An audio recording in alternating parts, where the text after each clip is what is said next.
Next question जो है हमारा that is show that the center of mass of a uniform rod of mass m and length l lies at the middle point of the rod.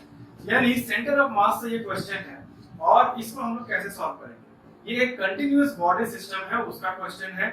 हम लोगों ने इससे पहले discrete body या फिर पॉइंट ऑब्जेक्ट्स, अलग अलग पॉइंट ऑब्जेक्ट्स थे, उनका सॉल्यूशन कर लिया था।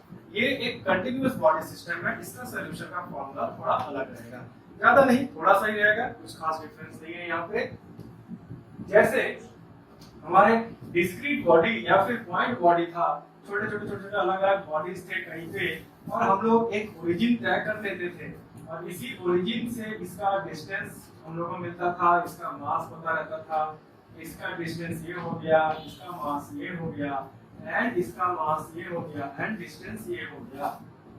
तो सेंटर ऑफ मास हम लोग इमेजिन कर लेते थे, ये रहा centre of mass. Let the centre of mass of this three body system be here. और सेंटर ऑफ मास का प्रॉपर्टी के हिसाब से सेंटर ऑफ मास का मास कंबाइंड मास होगा सभी का, यानी m1 plus m2 plus m3, और इसकी जो दूरी यहाँ से निकालते थे हम लोग डिस्टेंस, यानी r, ये हो जाएगा the position of the centre of मास। यही r हम लोग को निकालना पड़ता था और इसी का फॉर्मूला हम लोग ने देखा था कि x y z एक्सिस में अगर इसको हम लोग डिवाइड कर दे तो position of r in x axis will be equal to individuals m1 x1 plus m2 x2 plus m3 x3 whole divided by m1 plus m2 plus m3। Similarly in y axis में हम लोग निकालते थे तो m1 x1 plus m1 y1 यहाँ पे हो जाएगा plus m2 y2 plus m3 y3 whole divided by m1 plus m2 plus m3। Now what is this x1 and y1? यहाँ तो हम r लिखे हैं, तो यहाँ पे हम लोग लिख सकते हैं r1 को कि r1 is this combination of x1 i cap plus y1 j cap plus z1 k cap। तो वही x1 y1 z1 है इसका। सीधा मतलब ये हुआ कि इस r को भी हम लोग रेजोल्यूट कर दिए तीनों एक्सिस में, तो जो कंपोनेंट इसका x एक्सिस में है उसका ही सभी का x एक्सिस का कंपोनेंट हमको r के x एक्सिस का कंपोनेंट दे देगा, और सभी के y कंपोनेंट का हिसाब r के y कंपोनेंट के हिसाब देगा, and so goes for z also, r का z कंपोनेंट। अब यहाँ पे तीन बॉडी था, इसीलिए हम लोगों ने तीन लिख दिया। Infinite amount of body system रहेगा, यानी कंटीन्यूअस बॉडी सिस्टम में हम लोग कितने छोटे हिस्से तोड़ सकते हैं, तो कंटीन्यूअस बॉडी सिस्टम रहेगा। अगर कंटीन्यूअस बॉडी, उसमें इनफाइनाइट अमाउंट ऑफ छोटे हिस्से हम तोड़ सकते हैं। फॉर दैट हम लोग क्या लिखेंगे, अच्छा उससे पहले इसको हम लोग एक शब्द में ये लिख सकते हैं समेशन। समेशन का साइन यहाँ पुट कर दिए, summation is equal to m of x और divided by m1 plus m2 plus m3 means total mass, यानी कैपिटल M लिख देते हैं। यहाँ पर भी हम लोग ये चीज बैठा सकते हैं, summation of m of y by m। ऐसी कोई चाहो तो मोर टेक्निकल टर्म में लिखना चाहो तो यहाँ पे i पुट कर सकते हो, और यहाँ भी i पुट कर सकते हो, और यहाँ पर रेंज पुट कर सकते हो। i goes from 1 to n, जितनी दूर जितने पार्टिकल्स है, n नंबर ऑफ पार्टिकल्स है तो n यहाँ रहेगा। यहाँ पे अगर n नंबर ऑफ, यहाँ पे 3 नंबर्स है तो यहाँ पे i goes from 1 to 3 ऐसे लिख सकते हैं, यहाँ पर भी ये लिख सकते हैं। तो अब ये डिस्क्रीट सिस्टम है, तीन अलग अलग सिस्टम है पॉइंट का, इसीलिए हम लोग ये लिख दिए। कंटीन्यूअस सिस्टम रहता तो वहां पे क्या करते हैं, तो कंटीन्यूअस सिस्टम अगर रहेगा तो ये जो चीज दिख रहा है यानी m ऑफ x, ये चेंज हो जाएगा, इसी का बड़ा भाई को बुलाएंगे, ये होता है समेशन यानी एडिशन, इसी का बड़ा भाई इंटीग्रेशन। ये हो जाएगा उस वक्त x dm, यानी मास जो उस वक्त होगा, ये जो x दिख रहा है ये x क्या है, x क्या है हमारा यहाँ पे, x से दूरी, यानी यहाँ से इसकी दूरी इन x एक्सिस में कंपोनेंट क्या है। अब मान लो ये अगर एक कंटीन्यूअस बॉडी सिस्टम है और ये जो दिख रहा है इसको हम लोग ओरिजिन मान लेते हैं स्टार्टिंग, तो यहाँ से dx की दूरी पर गए, बहुत ही कम दूरी पर गए, वहां पे जो मास है वो कितना मास होगा, बहुत ही छोटा मास लिए dm।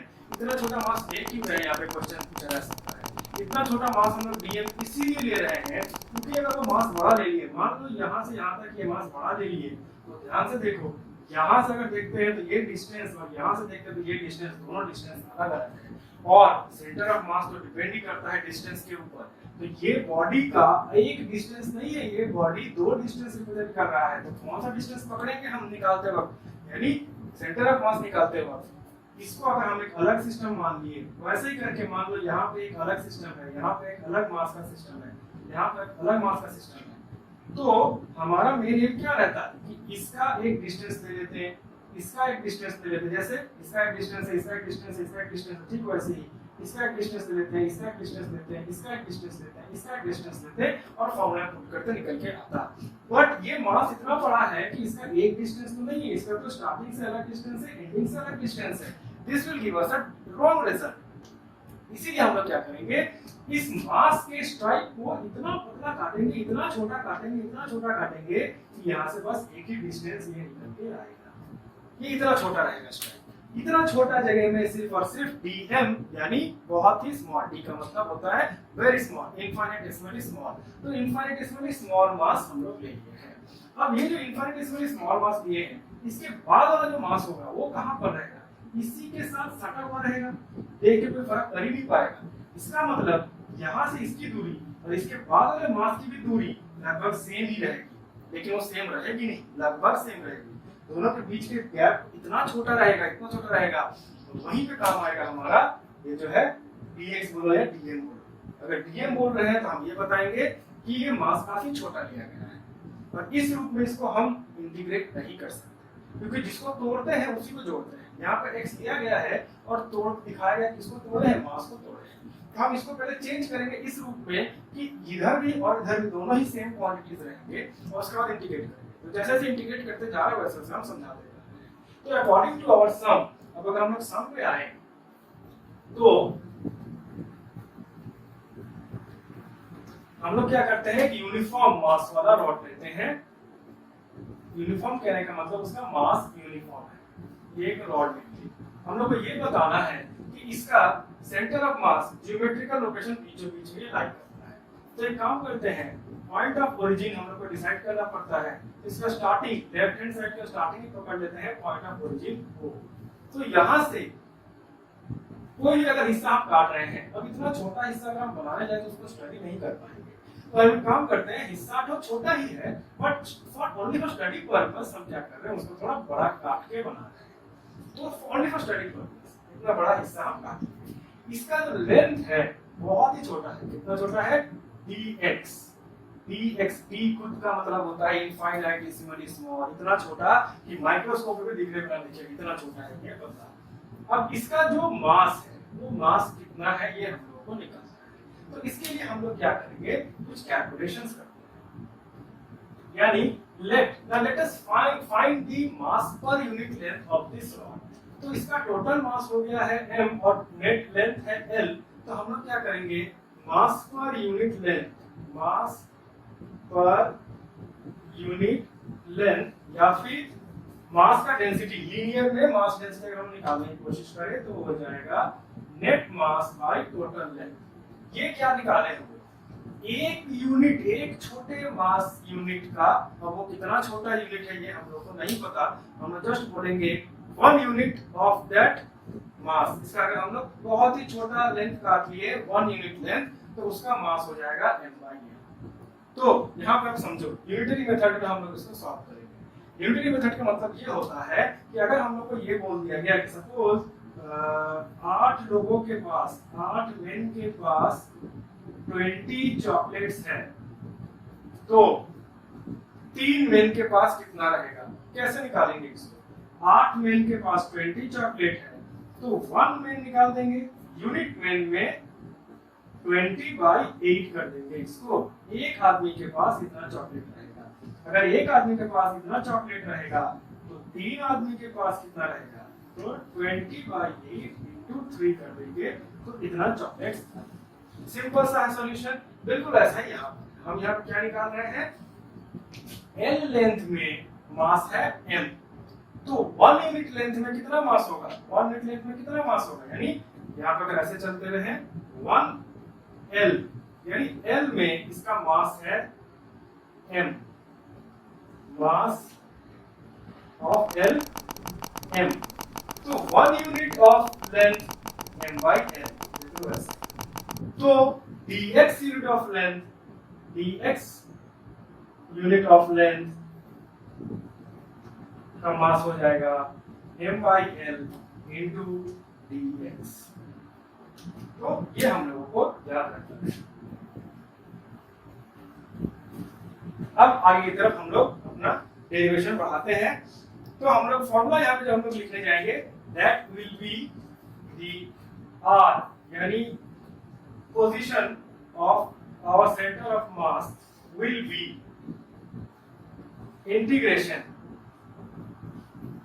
हमारा जो फॉर्मूला में भी लिखे थे फॉर्मूला क्या था, r of center of mass is equal to integration of m dx, mass of this dx। तो mass of this dx क्या निकला हम लोग का, यहाँ पे आ जाएगा mass of dx, m dx से मान लो शुरू करते हैं। मेन फॉर्मूला अगर हम लोग लिखते हैं, m dx नहीं था हमारा, x dm,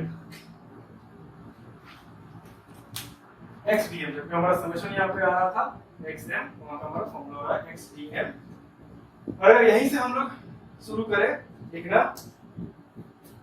ये हो जाएगा x by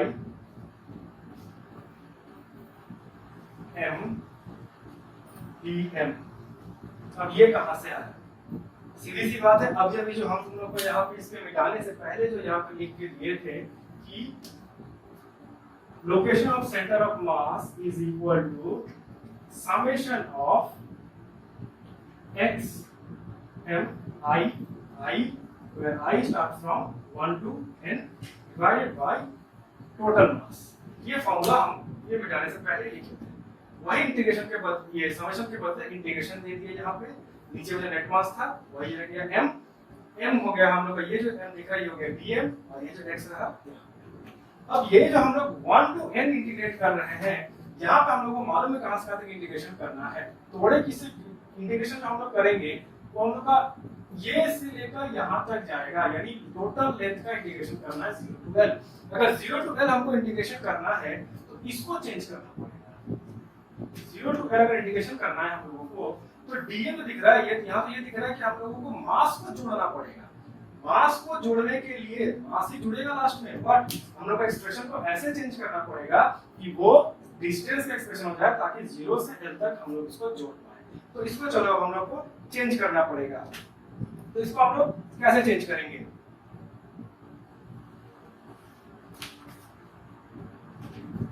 तो देखो यहाँ पे हम लोग लिख सकते हैं 1/m को बाहर ले लेते हैं, 0 to l x, और ये जो dm दिख रहा है ना, dm क्या है, mass of that small unit length. तो mass of the small unit length ये रहा, dx यूनिट का मास जो था, dx यूनिट ऑफ लेंथ में इतना मास निकला था, यानी mass of dx unit of length इतना है, यानी dm का वैल्यू ये रहा। तो हम यहाँ पे पुट कर सकते हैं m by l dx। अब ये m by l को बाहर लेकर हम लोग आ जाएंगे तो m कट जाएगा, नीचे सिर्फ l रह जाएगा। तो this will give us 1 by l 0 to l x dx। अब ये बढ़िया से इंटीग्रेट हो सकता है। नाउ अब हम इसको जब इंटीग्रेट करेंगे तो ये हम लोग को आ जाएगा r of center of mass is equal to 1 by l x to the power of 2 by 2 0 to l, and इसमें हम लोग इंटीग्रेट करेंगे तो ये हो जाएगा 1 by l, एक बार upper limit minus lower limit हो जाएगा, लोअर लिमिट तो 0 है, 0 पुट करके पूरा 0 हो जाएगा, सिर्फ अपर लिमिट की बात करते हैं, ये हो जाएगा l square by 2, तो ये l इसको काट देगा, this will be l by 2 which shows half of l। that means this proves that यहाँ से half of l में चल जाएंगे, ये लोकेशन हो जाएगा हम लोगों का centre of mass. So this proves our sum। देख लो कुछ डाउट है तो